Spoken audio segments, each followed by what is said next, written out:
За ээж нарын баярын мэнд хүргэе. Ирээдүйн ээж нарт ч гэсэн бас ээж нарын баярын мэнд хүргэе. За сая бид нар нөгөө итгэлийн тунхаг уншсан тийм ээ. Итгэлийн тунхаг дотор бидний түрүүчийн 6-7 хоногт үдсэн бүх зүйл байж байгаа. За өхмөл үлсээс гэмших тугай энд хаана байгаа гэж бодож байна. Аль өгөө. Гэмт үзүүлэх уучлал байгаа тийм ээ. Гэмт үзэл уучлал авахын тулд бид нар гэмшдэг, тэгжээд уучлал авдаг. Бас итгэдэг гэж үг байгаа тийм ээ. Бид нар гэмшиж итгэдэг байгаа энэ үнэ.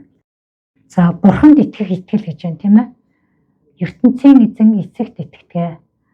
Бас Есүсийн амьдарч исэн тэр мэндэлсэн зовж явсан цовдлогдсон насар жоршуулгадаад 3 хоногийн дотор өглөөс дахин ам орсон. Тэгээ тэнгэр дотсон гэдэгт бид нараас итгэдэг. Энэ бол бидний итгэл. За баптизм бол бас яг энэ дотор байгаа. Одоо бид нар Есүстэй хамт хуучин хүнээ цовдлуулад хамт үхээд оршуулгадаад дахиж амьдсан байж байгаа. Баптизм тэр дотор явж байна тийм үү? Гар тавьж залбирах тухай хаана? Ариун нүдмэд цуглаан, ариун хүмүүсийн нөхөрлөл тийм ээ. Энэ дотор бид нар гар тавих үйлчлэлүүдээ хийдэг тийм үү? За амьлуулагдана гэдэгт нь бас үж байна тийм ээ. Эзэн Есүс тэнгэр дотсон. Тэгээ бид нар тэр дахин амьлалтанд нь бид нар итгэдэг. Мөнхийн амьдралд нь итгэдэг гэж байна. Тэгээд мөнхийн шийтгэл гэж энэ дотор бичигдээ үуч гэсэн энэний цаад утга нь ирэхээр мөнхийн амийг аваагүй бол мөнхийн шийтгэл байна гэдэг. Бидний үдсэн бүх зүйл итгэлийн тунхаг дотор багтдаг гэж бид нар ойлгох хэрэгтэй. Тэгэхээр итгэлийн тунхагаар бид нар түрүүчийн үдсэн 6 номлолоо дүгнжиж болно. Тийм ээ. Тэгээ энэ өдрөөс цааш итгэлийн тунхагаа унших болгондоо итгэлийнхаа суурь үнэн сургааллуудыг бид нар тунхаглаж байна гэж бүгдээ ойлгох хэрэгтэй юм аа. За энэ бол түрүүчийн хичээл дээрийг болсон дүгнэлтээ өнөөдөр хийж байгаа гэсэн үг. За өнөөдрийн номлол болохоор зөвхт байдал дотор сэргийгднэ гэсэн ийм номлол байна. Түлхүүр ишлэл нь Ром 1:17. Бурхны хүртээх зөвхт байдал нь сайн мэдээний дотор илчлэгдсэн бөгөөд итгэлээс итгэлд хүргэдэг. Учир нь зөвхт хүн итгэлээр амьдрна гэж бичигдсэн байдаг. Эзэн та өгөө өгсөнд талархан залбирч байна эзэн. Та задлаарай. Таныг бүрчлэн үг бүрээр нь ойлгуулж өгөөрэй гэж гойн залбирч байна. Эзэн. Үнэхээр зөвхт байдал гэж юу юм? Бид нар хэрхэн сэргийгдхийг та бид нарт зааж хэлж өгөөрэй гэж гойн залбирч байна эзэн. Бидний итгэлийн амьдрал зөвхт хүмүүсийн амьдрал байх болно гэдгийг бид нар ойлгож байна. Харин энэ замаараа тууштай явхад замаа зөв дуусгахад та бид нартай хамт байж өдөрт нь чиглүүлээрэй гэж эзэн Есүс Христийн нэрээр гойн залбирч байна. Аамен. За Бурхантай харилцах бидний бүх харилцаа тийм ээ зөвхт байдал дээр үндэслэдэг байна. Түлхүүр ишлээс харах юм бол тэр зөвхт байдал нь итгэлээс итгэлд хүргэдэг гэж хэлж байна тийм ээ. Тэгэд зөвхт хүн итгэлээр амьдрна гэж Библиэд бичигдсэн байдгийг сануулж байна. Тийм ээ. Зөвхт хүн гэж ямар хүнийг хэлэх вэ гэвэл итгэлээр амьдрдаг хүнийг хэлнэ гэсэн тодорхойлт бид нар эндээс гаргаж ирж болж шүү дээ. Урд нь бид нар итгэвч биш байхдаа ерөөсөө зөвхт байгаагүй. Бид нар өөрсдөө зөв амьдрж гин зөвхт гэж боддог байсан тийм. Надад тийм өгөгдлүүд байгаа, тийм аяас, тийм чадвар байгаа, тийм мэрэгэн ухаан байгаа, тийм тунгаан батгах чадвар байгаа гэдэг өөрийгөө зөв тэр хүнээс дээр, энэ хүнээс дээр тийм зөвхт явж гэн л гэж боддог байсан. Би одоо ийм гэр бүлийн хүмүүжлтэй миний ээж аав намайг ингэж өсгсөн. Би өөрийгөө ингэж хүмүүжүүлсэн ч гэдэг юм уу тийм ээ. Би ийм боловсралтай, би ийм алба тушаал харшижсэн. Би одоо удирдах ажил хийжсэн гэдэг ч юм уу. Би ийм сайн аав гэж өөрийгөө, ийм сайн ээж гэд өөрийгөө бодсон. Өөрийгөө зөвхт гэж харуулах бүх зүйлийг бид нэр ингээд хийжсэн байдаг. Гэтэл Бурхан дээр ирсэн чинь тэр бидний зөв гэж бодож байсан бүх зүйл бол бүгдээрээ буруу байсан, тийм ээ. Өөрөлдвөл Бурханы өгсөн тэр зөв, Бурханы үздэг тэр зөвхт байдал ерөөсөө биш байсан. Зүгээр л бид нэр өөрсдөө зөвхт гэж боддог. Тэгээд зөвхт гэж хүмүүст харуулах тийм сонирхолтой л амьдарч ирсэн байна. За энийг бид нар бол итгэж болсон байна бүгдээрээ хүлээн зөвшөөрдөг байна. Харин бид нар яаж зөвхт болсон юм бэ? За энийг Ром номын 19-с 10 харъя. Хэрв та Есүсийг эзэн гэж амаараа хүлээн зөвшөөрч Бурхан түүнийг үхэгсдээс амьлуулсан гэдэгт зүрхэндээ итгэвэл аврагдах болно. Хүн зүрхэндээ итгэн зөвхт байдалд хүрч амаараа хүлээн зөвшөөрөн авралт хүрнэ гэж. За энэ бол нөгөө бид нар Есүсийг хүлээж авч авралыг авдаг процессыг хэлдэг тийм ээ. Тэгэхээр бид нар аврагдахдаа зүрхэндээ одоо Есүс бидний нүглийн төлөө өгсөн тэгээд оршуулгадаад амьдсан гэд итгэж байгаа. Яг тэр процесс бид нар зөвхт байдалд хүрдэг байна. Тийм ээ 10 дахь ишлэлээр шүү дээ. Хүн зүрхэндээ итгэн зөвхт байдалд хүрнэ гэж. Тэгээд тэр зөвхт байдалд хүрснээр бид нар амаараа хүлээн зөвшөөрж байгаа учраас авралыг авч байгаа гэсэн. Өөрөөр хэлбэл түлхүүр ишлэлд хэлж байгаа тийм ээ. Сайн мэдээний дотор тэр зөвхт байдал нь илчлэгдсэн байдаг гэж. Тэгэхээр биднэрт зөвхт байдлыг авчирж байгаа зүйл нь болохоор сайн мэдээ авах нь шүү дээ. Тэр сайн мэдээ сонсоогүй байхдаа бид нар ерөөсөө зөвхт биш байсан. Сайн мэдээг сонсоод хүлээж авахаараа бид нар тэр зөвхт байдлыг авч байгаа гэсэн үг болж байна тийм ээ. Тэгээд түлхүүр ишлэл дотроос хэлж байгаа тэр зөвхт байдал нь тэг Бурхан хүртээдэг гэж хэлж байгаа. Бид нар өөрсдөө бий болгодог биш. Тийм ээ бидний бодлоор бий болдог биш. Тийм ээ удамшиж дамжиж ирдэг биш. Тийм ээ харин Бурхан хүртээдэг тэр зөвхт байдал гэж хэлж байгаа байхгүй. Тэгэхээр тэр зөвхт байдал бас хуулиар бий болохгүй. Хуулиар бид нар зөвхт байдлыг бол. Хууль бол бидний нүгэлтэйг буруу явж байгааг л хэлж өгдөг. Тийм ээ нүгэлтэй гэдгийг хэлж өгдөг. Зөвхөн онлын хувьд бодох юм бол тийм ээ хийсвэр утгаар бодох юм бол бид нар тэр хуулийг дагаад тухайлбал одоо Бурханы өгсөн 10 хуулийг дагаад тэднийг үнэхээр биелүүлэх юм бол яг зөв амьдрч болмоор юм шиг байгаа. Болмоор юм шиг. Гэтэл дэлхий дээр нэг ч хүн Бурханы 10 хуулийг сахиагүй. Дэлхий дээр нэг ч хүн зөвхт амьдраагүй. Тийм ээ? Ром номд хэлсэн байгаа. Бүгдээрээ нүгэл үйлснээр Бурханы алдарт хүрэхгүй гэж хэлсэн байдаг. Харин тэр 10 хуулиар бид нар өөрсдөө шүүж бодох юм бол бид нар Бурханы нүдэнд тийм insight of God Бурханы нүдэнд ямар нүгэлтэйг л мэдрэх болно. Тэргээр бид нар зөвхт болохгүй гэсэн үг. Калифорниагийн Хантингтон бич гэдэг газар байдаг. Алдартай том бич. Хүмүүс дандаа тэнд очдог. Маш том юм тавцантай пиртэй. Тэгээ тэн дээр Ред Кроуфорд гэдэг хүн сайн мэдээний үйлчлэл хийдэг. Тэр бич дээр алхаад тэнд явж байгаа хүмүүс дандаа сайн мэдээ хүргэдэг. Тэгээ хүргэдэг арга нь бол юу гэхээр дандаа 10 хуулиар тэр хүмүүст нүгэлтэйг нь таниулж өгдөг байгаа. Зарим хүмүүс нь 10 хуулийг мэддэг хүмүүс байдаг, зарим нь мэддэггүй хүмүүс байдаг. Биднийг анх итгэж болоход Юрий Семенюк яг энэ Кроуфордын сайн мэдээ тарааж байгаа тийм бичлэгийг биднэрт өгч ирсэн. Тэрийг бид нар үзээд монголчууд энэгээр монголчуудад сайн мэдээ ингэж хүрэхгүй хаа. Монголчууд өөрсдөө маш их зөвхт гэж боддог. Буддист хүмүүс ч амар бардан байдаг юм чинь. Энэгээр хүрэхгүй хаа гэж боддог. Тэгсэн чинь тэн дээр Рэй Кроуфордынд Хинду, буддист, атеист бүх хүнд яг энэ аргаар хүрдэг байгаа. Бүгд хүрч чаддаг.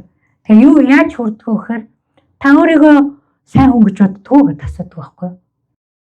Бүх хүн, дийлэнх хүн тийм би сайн хүн гэж хариулдаг.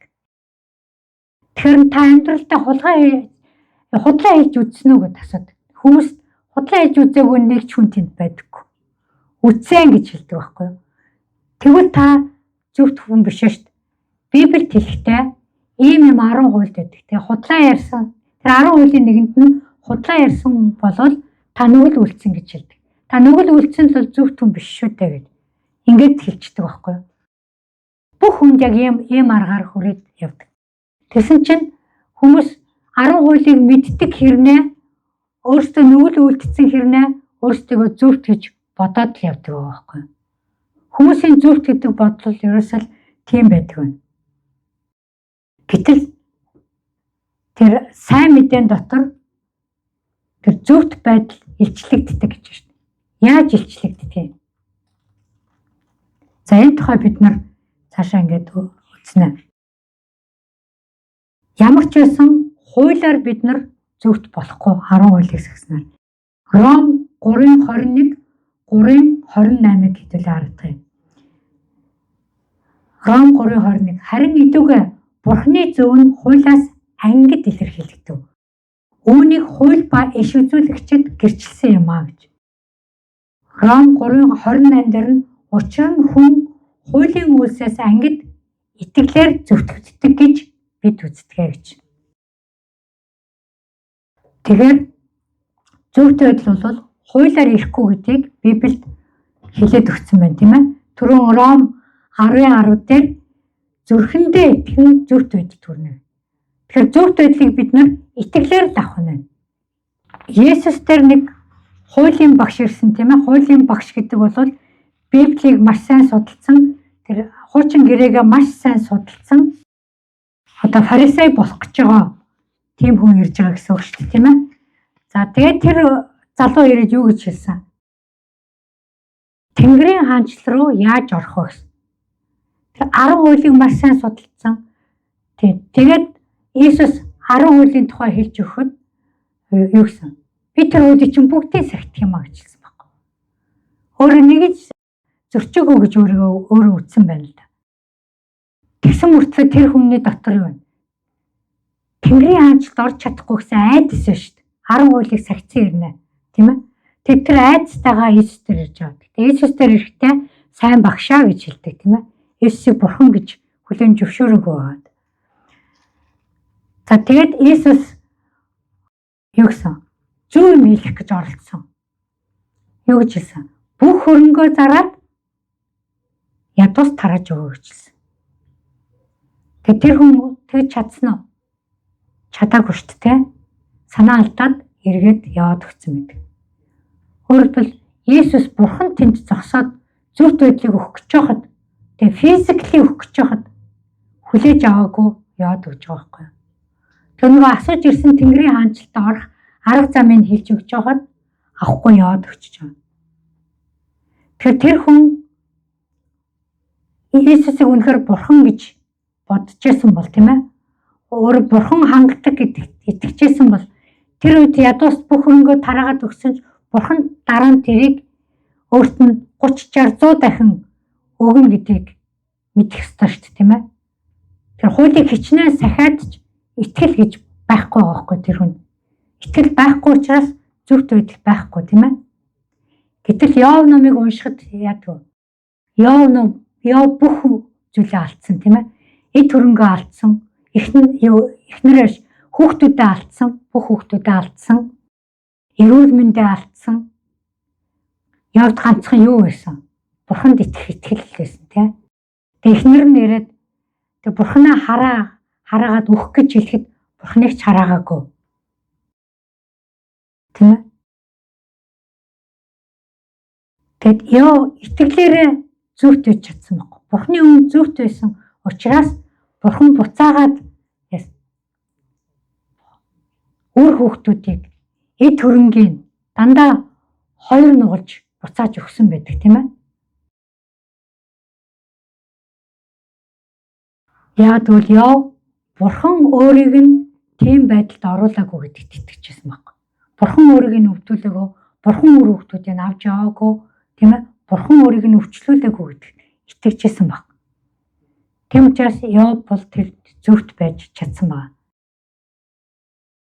Тэгээ энийг тэр хуулийн номыг уншдаг залуу бол мэдэн шүү дээ. Хуучин гэрээг судалсан, тийм ээ. Хүн бүрэн судалсан юм байж байгаа. Иовын итгэлийн тухай мэдэн шүү дээ. Тэгэхэд чадаагүй л байгаа байхгүй. Тэгэхээр хуулиар зөвхт байдалд хүрэхгүй гэдэг юм. Тэр ч бодохоо Авраам хуулиас ч өмнө зөвхт тооцогдсон гэж байна. Авраам ямар ч үйлс хийгээгүй. Тийм ээ, хариу үндэстэн хүн байж байгаа. Бурхан дуудаал аваад ирсэн. Тэгээ Авраамыг ямар ч үйлс хийгээгүй байхад хөндүүлэхээс нь ч өмнө, тийм ээ. Бурхан гадаа гаргаад яасан? оддыг харуулсан тийм ээ. Авраамаа би чамд юм Тэнгэрийн одоос илүү олон үр хүүхдүүд үр удмыг өгнө гэж хэлсэн байхгүй. Тэр нь л Авраам итгэсэн. Тэр Авраамын бурханд итгэсэн итгэл нь. Тэгээд Эхлэл 15:6 дээр тэгээд Авраам нэр нь өөрчлөгдөв байсан байхгүй. Тэгээд Авраам эзэнд итгэсэнд эзэн түүнийг зөвхт байдалд тооцоолваа гэж байна. Тийм ээ. Тооцоолох гэж байгаа зөвхт байдалд тооцоолох. Англиар бол counted гэдэг үг байгаа тийм. Counted is righteous гэж байгаа. За яг энэтэй адилхан шинэ гэрээний итгэгч хүн болгоныг зөвхт гэж хэлдэг. Зөвхтөд тооцдог бурхан. Ром 3:22 дээр Есүс Христэд итгэх итгэлээр бурханы зөв нь итгэгч бүх хүнд байна. Ялгуурлал байхгүй гэж хэлж байна тийм ээ. Тэгэхээр Есүс Христэд итгэсэн л бол биднэрт бурханы тэр зөв байж ахна шүү дээ. Тийм ээ. Бид нар итгэгч бүх хүнд олон жилийн өмнө итгэсэн үү, одоо итгэж гэнэ үү хамаагүй тийм ээ. Ямар үнд цогцооных байх нь хамаагүй, ямар оронд байгаа нь хамаагүй. Есүст итгэсэн бол бурханы зөвхт байдал итгэгч хүнд байна гэсэн үг тийм ээ. Ийм итгэл байна. За хуучин гэрээнд энэ зөвхт байдлын тухай сургаал бол хуучин гэрээ, шинэ гэрээ хоёрт бол нэгт байж байгаа. Хоёуланд нь байдаг сургаал. Хуучин гэрээнд тэр хуулиас өмнө байсан байгааз Авраамд. За Давид бас зөвхт тооцогдсон байдаг байхгүй юу? Тэрийг дуулал номонд бичсэн байгаа. Бас Ром номонд тэр дуулал номонд бичсэнийг бас хамт давхар дурдж байгаа. Ром 4:6-8. Түүнчлэн Давид бас үйлсгүйгээр бурханд зөв хэмээн тооцогдсон хүний эвэгцнийг ийхүү хэлжээ. Хууль бус явдал нь уучлагдаж нүглүүд нь далдлагдсан хүмүүс ерөөлтэй. Эзэн нүглийг нь үл тооцох тэр хүн ерөөлтэй гэж хэлсэн баг. Тийм ээ. Тэгэхээр бурханы зөв гэж тооцогдсон хүмүүс ямар ерөөлөд байдаг вэ гэдгийг энд хэлсэн байна тийм ээ. Нэгдүгээр хууль бус явдал нь уучлагдсан. Өөрөөр хэлбэл тэр хуулийн дагуу гарч ирсэн тэр бүх нүглүүд нь уучлагдж байна тийм ээ. Тэгэд нүглүүд нь далдлагдсан. Нүглүүд далдлагдсан гэдэг чинь нүглэхгүй тэр хүн нүглгүй болсон гэж байгаа тийм ээ. Нүгэл нь харагдахгүй болсон гэж байгаа юм. Ерөөлтэй. Тэгэд бурхан тэр нүглийг нь тооцдоггүй. Бурхан тэр нүглийг нь дахиж сүхдэггүй. Дурсдаггүй болсон гэж байгаа байхгүй. Тэгэхээр зөвхт гэж тооцогдоход бид нарт яадагвэр бидний нүгэл уучлагдсан. Тэгээ бидний нүгэл угаагдсан, далдлагдсан байх нь. Тэгэхээр Давид өөрөө ийм хүн байсан, тийм ээ. Шинэ гэрээний итгэгчид бас ийм хүмүүс. Тийм учраас шинэ гэрээнд энд дурддагдж байгаа юм. Давид үйлсгүйгээр бурханд зөв гэж тооцогдсон гэж байна. Давид өөрөө зөв болохын тулд өөрөө юу ч хийгээгүй. Яасан? Хөрхийн амтнд хүмүүсээс зүхтаад нөхөн агуу дотор л уйлан дуулаа залбирал гэжсэн шүү дээ. Юу ч тэгэхэд бурхан зөвхт гэж тооцсон байна. Өөрөлдвөл зүрх сэтгэл нь итгэлээрээ бурхантай хамт байсан байна.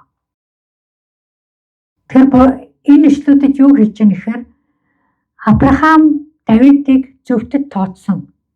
Тэгээ яагаад энэ хоёрыг шинэ гэрээнд дахин энэнд дурдаад байгаа юм бэ? Тэгэхээр бидний төлөө Авраам Давид хоёрыг зөвхтөд тооцсон байхгүй. Тийм учраас шинэ гэрээнд энийг дахин дурддаг. Ром 4:23-25-ыг харъя. Тэр зөвхт байдал тооцогдсон гэж бичигдсэн нь зөвхөн түүний төлөө бус. Бидний эзэн Есүсийг үхэхсдээс амжуулсан түүнд итгэж зөвхт байдал тооцогдох мөн бидний төлөө билээ гэж. Есүс бидний нүгэл хилэнцээс болж тушаагдсан бөгөөд бидний зөвтгөлийн төлөө амжуулагдсан юм а гэж. Тэгэхээр Авраам зөвхт тооцогдсон, Давид зөвхт тооцогдсон гэж хэлээд байгаа нь биднийг хожим нь зөвхөд тооцоолохын төлөө тэрийг дурдаад байгаа байхгүй юу? Яагаад гэх юм бол бид нар зөвхт байж аж бурхантай эвлэрнэ, тийм ээ? Биднийг бурхантай эвлэрүүлэхийн тулд Есүс нүгэлд тушаагдсан байгаа. Тэр Авраамийн тэр ёроолыг биднэрт дамжуулахын тулд Авраамыг зөвхт тооцогдсон гэдгийг хуучин гэрээнд бас давтаад шинэ гэрээнд нэлээд олон газар хэлж байгаа. Авраам зөвхт тооцогдсон. Дахин хэлж өгöd байхгүй юу? Бид нарыг зөвхт байгаасаа гэсэндээ энийг дахин хэлж өгöd байгаа гэдгийг бид нар ойлгох хэрэгтэй. Тэгээд Есүс бас бидний зөвтгөлийн төлөө амьлуулагдсан, тийм ээ? Биднийг зөвхт болгохын тулд бас Есүс амьлуулагдсан гэдэг. Бид нарыг 100% зөвхт болгочоогүй, зөвхөд тооцоолсон гэдгийг хэлээд байна, тийм ээ? Тооцоолох гэдэг үг маш утга учиртай. Тооцогдох гэдэг. Бид нар зөвхөд тооцогдсон. За тооцогдох гэдэг үг нь англиар болохоор imputation, эсвэл justification, эсвэл count гэсэн ийм үгнүүд байгаа. Тийм. Энэ болохоор юу гэсэн үг вэ? Есүс дүүрүүлсэн өөрийнхөө нүгэлд үнэхээр гэмшсэнийг нь Бурхан эвлэрэх нөхцөл болгон хүлээн авч байгааг хэлж байгаа. Ойлгож байна. Бид нар тэр Бурхан зөвхт байдлаа тэр өгж байгаа нь та нартай бид нар эвлэрэх гээд байна. Яагаад гэвэл Есүс миний хүү Есүс та нарын нүглийг үүрсэн. Тийм ээ? Энийг та нар ойлгоод гэмшсэн учраас би зөвхт байдлаа та нарыг зөвхөд тооцоод та нартай эвлэрье. Үүнээс хойш Бурхантай бид нар яаж болох вэ? Хамт алхаж болно, ярьж болно, дуулж болно, дотор нь орж болно, эрхэлж болно, тийм ээ? Бурхан руу хашгичж болно. Бурхантай бид нар ойртож болж байгаа байхгүй юу? Энийг эвлэрэл гэж хэлээд байгаа.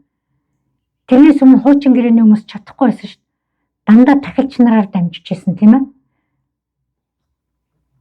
Дандаа престүүд тэрийг үлдэж байсан. Харин одоо бид нар бол зөвхөд тооцогдсон учраас, хүүгийн хүлээн аваад зөвхөд тооцогдсон учраас Бурхантай эвлэрч чадж байгаа байхгүй. Тэгэхээр энэ тооцогдно гэж байгаа нь болохоор хэн нэгэнд тэр хариуцлагыг, бидний үүрэгтэй хариуцлагыг ногдуулаад тэр нөгөөд хүн, тийм ээ, бид нар ямар нэгэн зүйлийг олгочихж байгаа гэсэн үг байхгүй юу? Тооцоолох гэдэг чинь тийм утга учиртай. Тэгэхээр өөрөөр хэлбэл Есүс бидний нүглийг ногдуулаад тэр Есүст байсан зөвхт байдлыг биднэрт олгочихж байгаа байхгүй юу? Энийг зөвхөд тооцогдох гэж хэлж байгаа. Энэ бол бидний цаашид төлөвшөх, итгэлийн амьдралаар алхах хамгийн гол сургаал байгаа шүү. Энийг маш сайн ойлгох хэрэгтэй. Бид нар өнөөдөр зөвхт гэж бодохгүйгээр бид нар нүгэлтэй гэж бодоод байвал бид нар яаж алхах вэ? Толгоогоо ганцгалсан нэг сажилсан юм л явна, тийм ээ? Харин бид нар эзэн биднийг зөвхт тооцсон юм шүү гэж бодохоор бид нарыг Бурханы хүүхдгээд бидний толгоо өндөр нуруу цэх алхах юм байна. Энийг бид нар маш сайн ойлгох хэрэгтэй байна. За бид нар хэрхэн зөвхөд тооцогдсон бэ? Энэ зөвхөд тооцогдохын үйлдэл нь зөвтгөлөөр хийгдсэн байхгүй юу? Зөвтгөл гэдэг бол англиар justification, тийм ээ? Зөвтгөлөөр хийгдсэн. Арга нь бол бид нэр зөвхт тооцоолсон тэр арга нь бол зөвтгөл болж байгаа байхгүй юу? За энэ нь болохоор Иесусийн загалмай дээр хийсэн хоёр үйлдэл байгаа. За нэгдүгээрт нь Есүс хүн төрлөختний бүх нүглийг өөр дээр авсан. Загалмай дээр багт нь яасан блэ? Хав харанхуулсан, тийм. Есүстэй бүх нүгэл ирсэн байхгүй юу? тэр хуучин гэрээний үед амьдарч байсан хүмүүсийн ч, шинэ гэрээний үед амьдарч байсан хүмүүсээс одоо хожим төрөх хүмүүсийн ч гэсэн бүх нүглүүд Есүс дээр ирсэн. Бүх хүн төрлөختний нүгэл ирсэн байгаа байхгүй. Тэрийг Есүс яаж илэрхийлсэн? Аава та яагаад намайг орхиоо вэ гэж хэлсэн шүү. Тэр харанхуйд Бурхан хүүгээ орхисон байхгүй юу? Нүгэлтэй хүнтэй Бурхан хамт байж чадахгүй шүү. Тэрний өмнө Есүс үйлчлж байхдаа дандаа аав руугаа очиод аавтайгаа дандаа хамт байсан тий, дандаа хамт. Энэ бүх хүн төрлөختний нүгэл өөр дээр нэртэл дандаа хамт байсан баг. Харин бүх хүн төрлөختний нүгэл Есүс дээр ирэхэд Бурхан бол гэрэл шүү дээ, тийм ээ. Гэрэл тэнд байхгүйсэн. Хав харанхуй. Тэр үед Есүс аава та намайг яагаад орхив вэ гэж хэлсэн. Бүх нүгэл.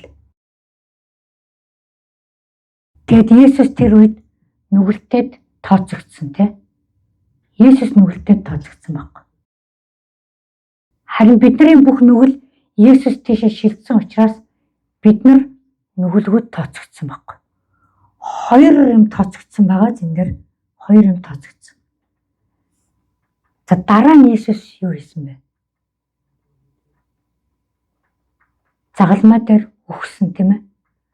Аавдаа сүнсээ тушаагаад үхсэн. Тэгэд үхэхэд бидний тэр бүх нүглийн төлөөс төлөгдсөн. Есүс золиос нь болцсон тийм ээ. Есүс төлбөр нь болцсон. Пеймент нь болцсон. Есүс тэр үхэж байгаа үедээ яасан бэ? Есүс буруутайд тооцогдсон байхгүй юу? Бид нар үхэхтэй байсан шүү дээ. Бидний оронд Есүс буруутайд тооцогдсон байхгүй. Бас нэг импутейшн тэнд явж байгаа биз? Харин бид нар яг тэр Есүс үхэж байгаа үед бид нар яасан? Зөвхөд тооцогдсон байхгүй юу? Биднэрт Бурхны зөвхт байдал орж ирж байгаа байхгүй юу? Зөвхөд тооцогдсон.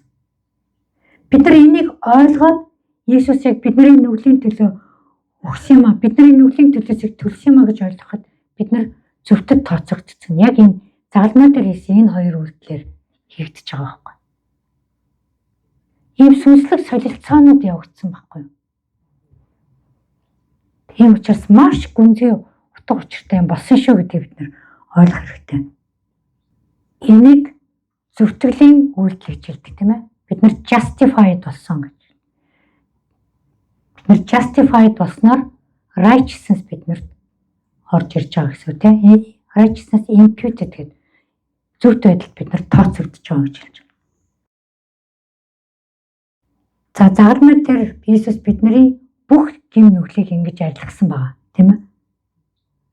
Тэгээ бидний бүх гэм нүгэл өмнөх гэм нүглүүд арилсан учраас Бурхан тэр гэм нүглүүдээр бид нартай ямар ч тооцоо хийхгүй.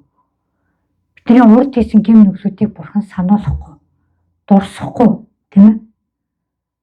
Та нар санаж байгаас Петртэй Иесус амьсныхаа дараа уулзаад юу гэдэг вэ? Гэм нүглүүдийг сануулдаг. Иесус чи тэр юуны хашаан дотор байхдаа гараа гал дээгээд сууж байхдаа чи надаас урвсан штэ. Чи тэр эмэгтэй ирээд хэлэхэд чи үгүй гэж хэлсэн штэ. Тэр эрэгтэй ирээд чи Галилех гэж хэлэхэд чи үгүй гэсэн штэ. Ингэсэн үү? Юурээс тэгээгүй штэ. Петртэй ямар ч тийм тооцоо хийгээгүй тийм. Зүгээр л юу гэсэн. Чи надад хайртай юу? Петрэ чи надад хайртай юу? Хайртай юу л гэсэн. Итгэлээр нь босгосон тийм. Тэгээд юу гэсэн. Тэр зөвхөд тооцныг ойлгуулад үйлчлэлд даалгасан тийм ээ. Сүм чуулганыг бий болгох элчийн үйлчлэлийг Петр даалгасан байдаг тийм ээ. Бид нараас төөрсөн хүүгийн үлгэрийг мэднэ тийм ээ. Аав нь тэр холоос тэр төөрсөн хүүгээ ирэхэд яадгүй гүйж очиод тэрж аваад усанд оруулаад гой хувц өмсгөөд бүгж өгдөг тийм. тэр бөгжүүл дандаа зөвхт байдлын бэлэгдлээд тийм ээ. Тэр бөгжөө гарт нь хийж өгдөг байгаа. Тэр аав хүүдээ чи хаагур яваад тэр миний өгсөн тэр мөнгийг чи яаж зарцуулаа юунд өв? Хэдийн хаана өв? Тэ? Одоо чи юу өмсчээд яачаад ирж байгаа ингээд ийм өгнөд хэлсэн үү? Юу ч тийм үг хэлээгүй, тэ?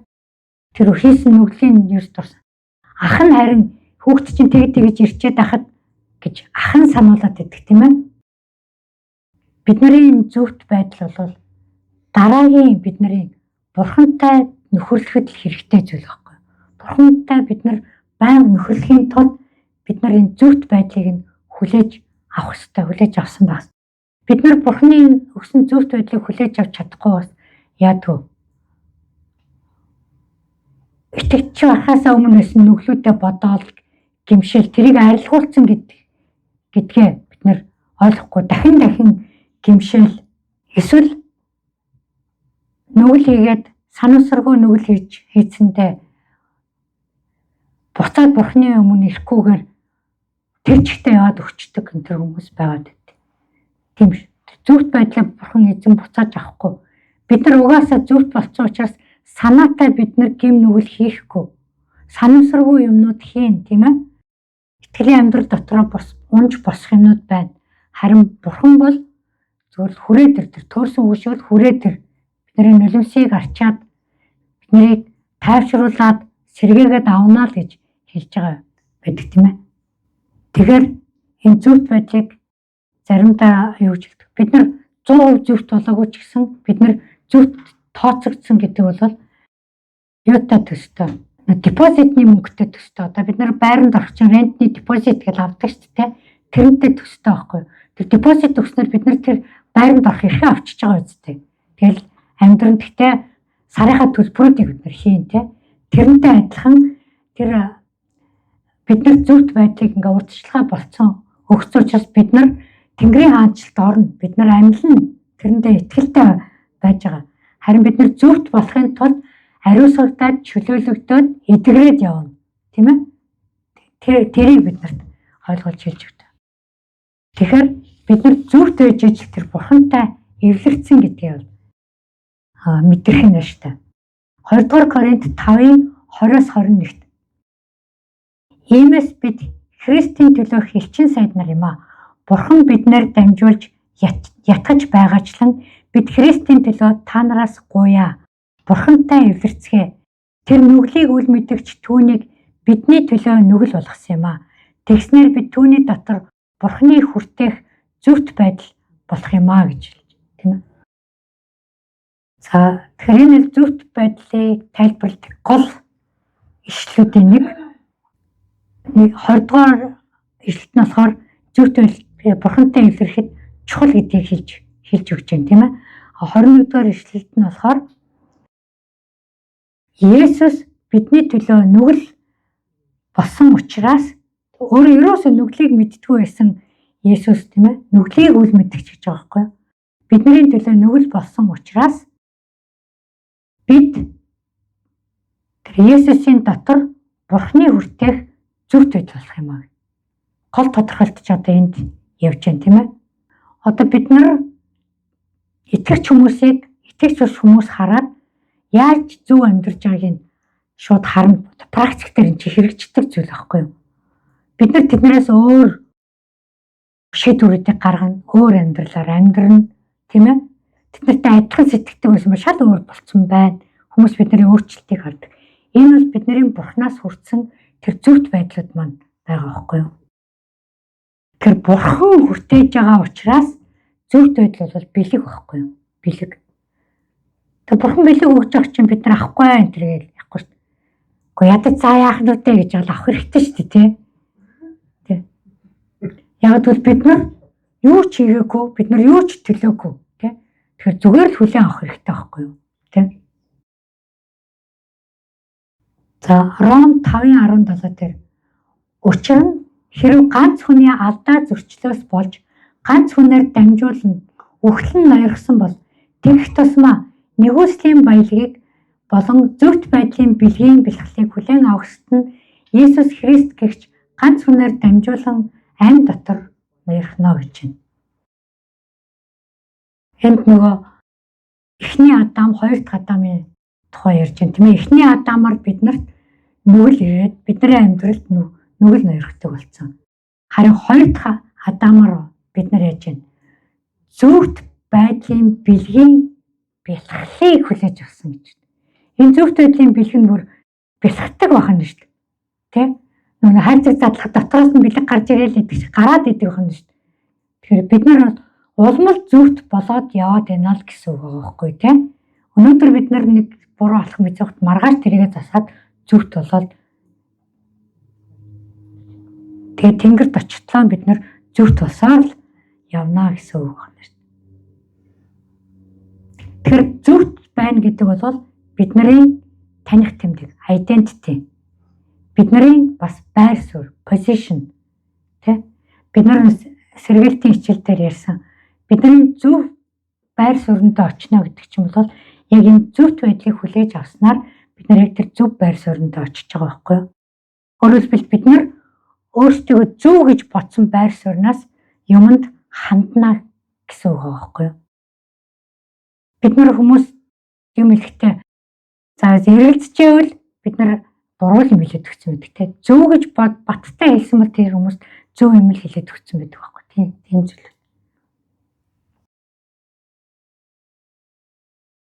За Ром 8:33 хэн Бурхны сонгосон хүмүүсийг буруутгах вэ? Бурхан нь зөвтгөгч нэг мөн гэдэг чинь тийм ээ.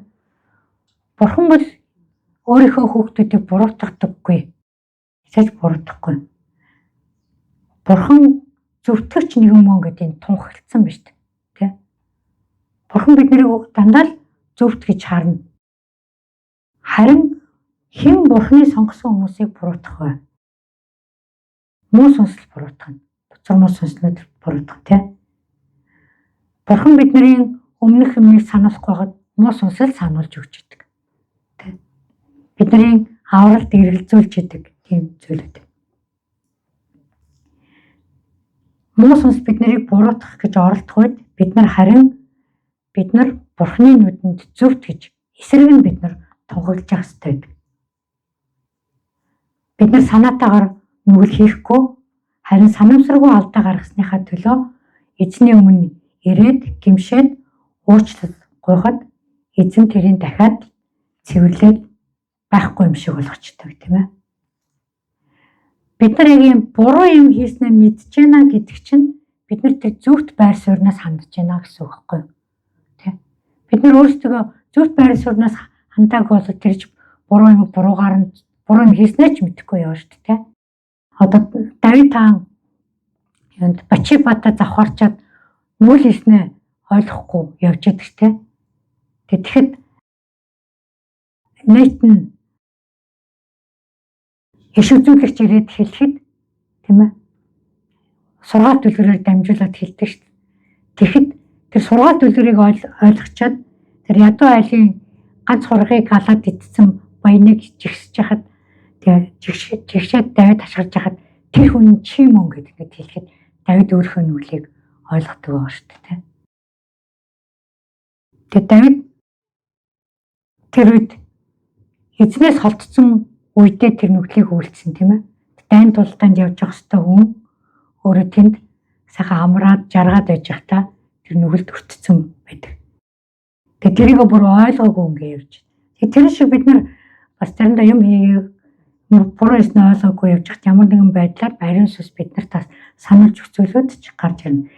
Тийм. Гэхдээ бид нар зөв байр суурьнаас хандаад буруу юм хийснээ мэдээд эзэмлүүл ирэх ёстой гэсэн үг. Харин зориуд нүгэл хийгээд яваад ах юм бол эзнээс улам холдно л гэсэн үг болж байгаа. Итгэлээ алдна л гэсэн үг байна.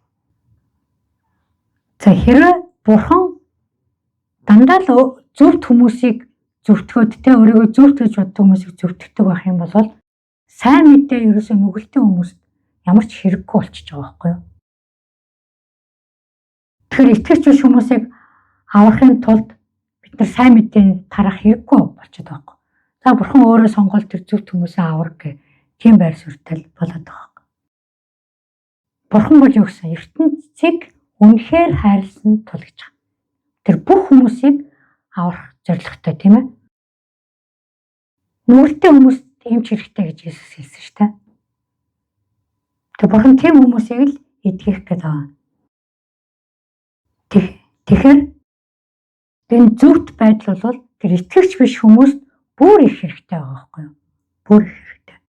Тэгээ итгэгч биш хүмүүсийг тэр зөв байр суурин дээр авчрахын тулд ариун сүнс 3 талбар дээр ажиллаж байгааг бид нар мэднэ те. За сэргээгээд бүгдээр харчаа. Иохан 16-гийн 7-оос 11-т. Харин би та нарт үннийг хэлж байна. Миний явах нь та нарт хэрэгтэй. Хэрэг би явахгүй бол туслагч та нар руу ирэхгүй. Харин би явбал өөрөө түүнийг та нар руу илгээнэ. Тэр ирэхдээ нүгэл зөвхт байдал хийгээд шүүлтийн талаар ертөнцийг зэмлэнэ. Нүглийн хувьд учир нь тэд надад итгэдэггүй.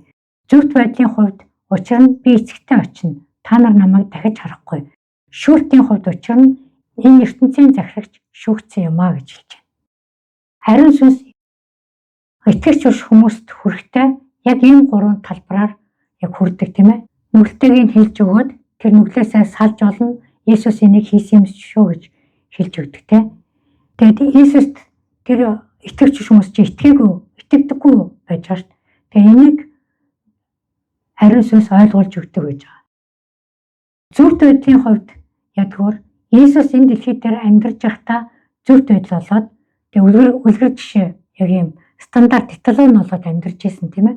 Дагалдагчид нь хараад энэ нүгэлтэй ертөнцид нүгэлгүй амьдарч болдгийм байна гэдгийг Иесусаар харж исэн байгаа. Тийм ээ. Ингэж даруй үйлчилж болдгийм байна. Дараа нь загалмай дээр өгөхт нь бидний нүглийн төлөө яг ингэж өгсөн юм байна гэд маш олон хүн тийм амьдсныг нь болохоор бүр олон хүн гэд гэрчилсэн тэр. Тэгэхээр зөвхт байдал Иесус ганцаараа энэ дэлхий дээр зөвхт байдлаа харуулж яваад байвал тэр олон хүнд хүрэхэд маш төвхтэй тийм ээ. Физикли хүрэхэд маш төвхтэй. Тийм учраас очоод ариун сүнсийг илгэс. Ариун сүнс бол бүх хүмүүст байгаа газар нь нэгэн цаг нэг өчнийг агшинд хүрэх учраас ариун сүнсийг явуулсан байна. Ариун сүнс тэр хүмүүсийг буруу амьдраад байгаа зөвхт биш байгааг нь сануулж хэлж өгч чадна тийм ээ. Иесусийн тухай ярьж тайлбарлаж сургаж чадна гэдгийг хэлж байгаа тийм ээ. Шүүлтийн хувьд гэх юм бол энэ шүүлтийг хүмүүсийг шүүх гэж үг нь бурхан ирээв. Хүмүүстэй бол бурхан эвлэрэх гэж л байсан. Харин муу сүнсийг шүүх гэж ирсэн. Тэр муу сүнс бол загалмай дээр аль хэдийн шүүгдсэн гэдгийг тийм ээ. Тэдний дараагийн шүүлтээ авах гээд тэднэрт тамыг эзэн байгуулсан гэдгийг ариун сүнсээр хэлж ойлгуулдаг байж байгаа. Тэгэхээр итгэгч биш хүмүүст бол зөвхт байдлыг аваачихын тулд ийм 3 зүйлийг ариун сүнс хийж байгаа, хийсээр байгаа тийм ээ. Бидний итгэж болохоос өмнө хүртэл ийм байдлаар биднэрт ариун сүнс хүрч исэн байна. За зөвхт байдал бол Эден цэцэрлэгт Адам Ив хоёртой бол хамт байсан. Тэр хоёр нүгэлгүй байсан шүү дээ. Нүгэлгүй байсан юм чинь зөвхт байсан байгаа байхгүй юу? Тэ? Зөвхт байсан учраас бурхантай хамт алхдаг байсан байгаа байхгүй тэнд. За Эхлэл 1:27-оос 28. Тэгээд бурхан өөрийнхөө дүр төрхөөр хүнийг бүтээж, бурханы дүр төрхөөр эрэгтэй эмэгтэй хүнийг бүтээв. Бурхан тэднийг ажиллаж тэдэнд өсөн нэмэгдэж, өнөр өтгөн болж, газар дэлхийг дүүрэн газрыг эзэмш.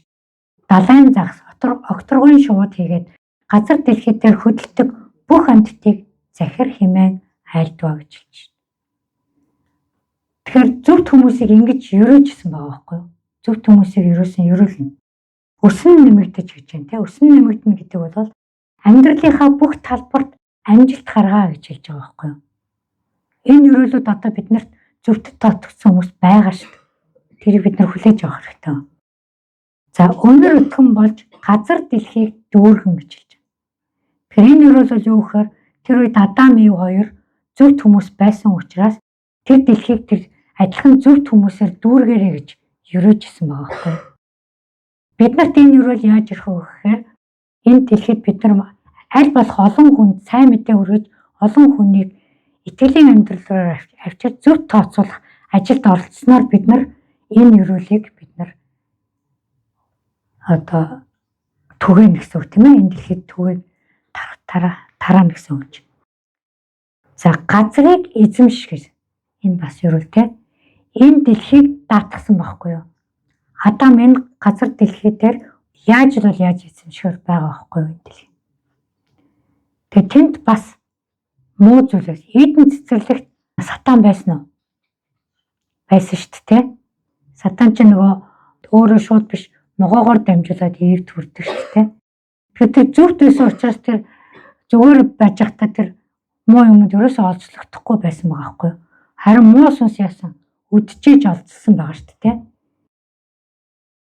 Тэр муу зүйл хүртэл байхад зөвхтөр амьдрал. Одоо бид нар бас энэ дэлхий дээр муу юм бол зөндөө байж байгаа тийм. Бид нар тэр муу зүйлийг дуурайхгүй, муу юм хийхгүй энэ дэлхий дээр амьдарч болоод байгаа шүү дээ. Яг энэ бидний ерөөл байгаа байхгүй юу?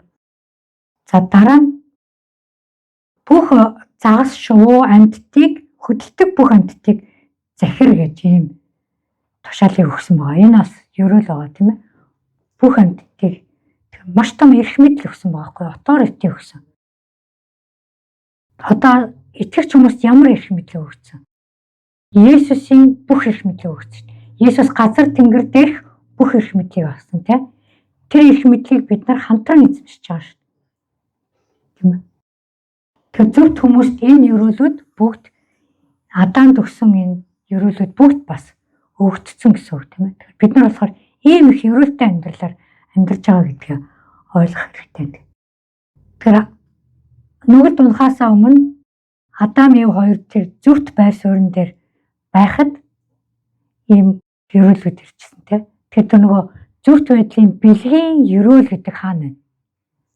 Яг энэ донд байгаа байхгүй юу? Бүр Эхлэл номонд хэлсэн байгаа. Тэгээ Адам Ев хоёр бол хариуцлагатай байсан. Тэр бүх юмнуудыг хариуцлаад яг энэ бүх зүйлүүдийг хийжсэн. Эрх мэдэлтэй байсан.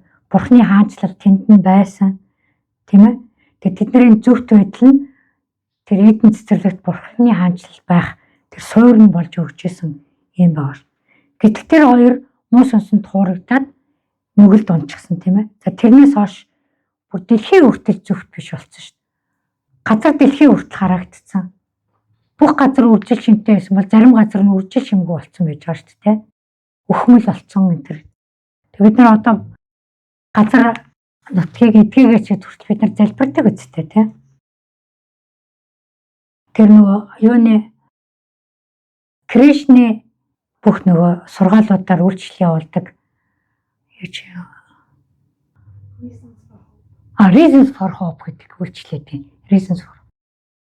Тэр үйлчлэлийн чухал юм нь юу гэхээр ихтэй сургуульд очихоор залуучууд evolution үзээд итгэлээс аягах ухардаг байхгүй юу? Тэгээ тэр хоёр Кришны тухай ярьж итгэлээр буцааж авчирдаг тийм үйлчлэл байхгүй аюул чухал үйлчлэл байхгүй юу? Залуучуудад үйлчлээд оюутнууд хай скуулийнхан дээр үйлчлээд.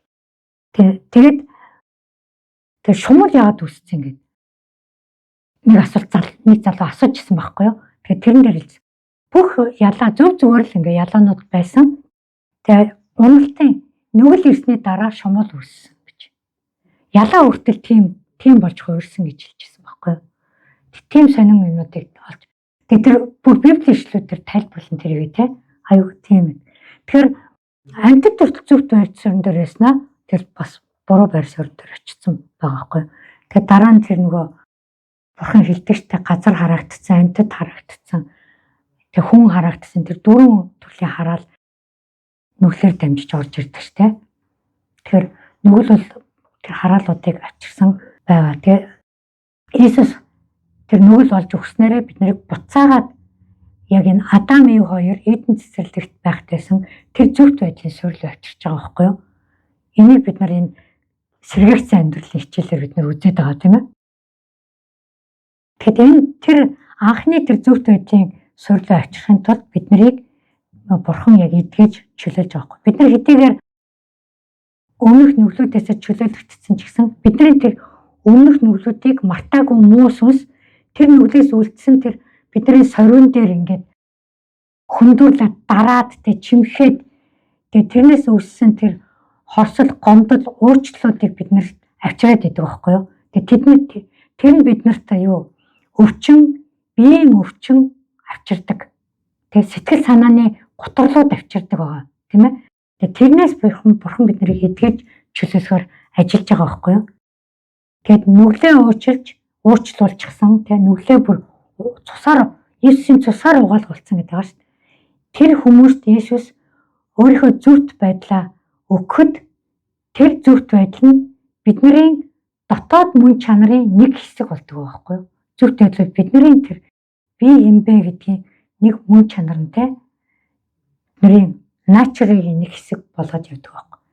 Тэгээ тийм учраас бид нар хүмүүс яг тэр итгэгч юм байна, зөвхт явж байгаа юм байна гэдгийг ингээд харагдаад ирдэг байгаамаа. Тэгэхээр итгэл чөлөөлт гэдэг бол бид нарыг бас тэр зөвхт байр суурин дээр авчрах нэг чухал зүйл тийм ээ. Бид нар өөрсдөө зөвхт байр суурин дээр байна гэдэг итгэл бол биднийг өнөөдөр итгэлд алдраас алдарт аваачих хэвээр маш чухал сургаал юм а гэдгийг өнөөдөр хэлээд тэгээд түлхүүр ишлэлээр давтаад нэг уншаад байгаа юм. Ром 1:17. Бурхны хүртээх зөвхт байдал нь сайн мэдээний дотор илчлэгдсэн бөгөөд итгэлээс итгэлд хүргэдэг. Учир нь зөвхт хүн итгэлээр амьдрна гэж бичигдсэн байдгаа гэж тийм. Энэ дээр бидний саяны ярьсан чухал ойлголттой байна. Бурхны хүртээх гэж бурхан хүртээдэг зөвхт байдал тийм ээ. Тэгээ сайн мэдээний дотор илчлэг. Итгэлээс итгэлд хүргэдэг. Тэгэхээр зөвхт хүн итгэлээр амьдрнаа гэж байна. За тэгээд бурхны зөвхт хүмүүсээ бид нар итгэл рүү алдраас алдар руу амьдарч байгаа шүү гэдгийг өнөөдөр та нарт дахин сануулъя. Эзэн танд талархаж байна. Үнэхээр их талархаж байна. Бүх талархал магтаал нь танд байх болтугай. Бид нарыг зөвхөд тооцсонд үнэхээр талархан залбирч байна. Зөвхт байдлын бэлгийг бид нар хүлээн авч байна. Тэр бэлхэн бэлгийн төлөө талархан залбирч байна. Та улам их бэлгааж тэр олон өрөөлүүдээр нь бид нарыг өрөөж өгөөрэй гэж гойн залбирч байна эзэн. Эзэн танд талархъя. Үнэхээр их талархъя. Ихэс Христийн нэрээр талархан залбирлаа. Аамен.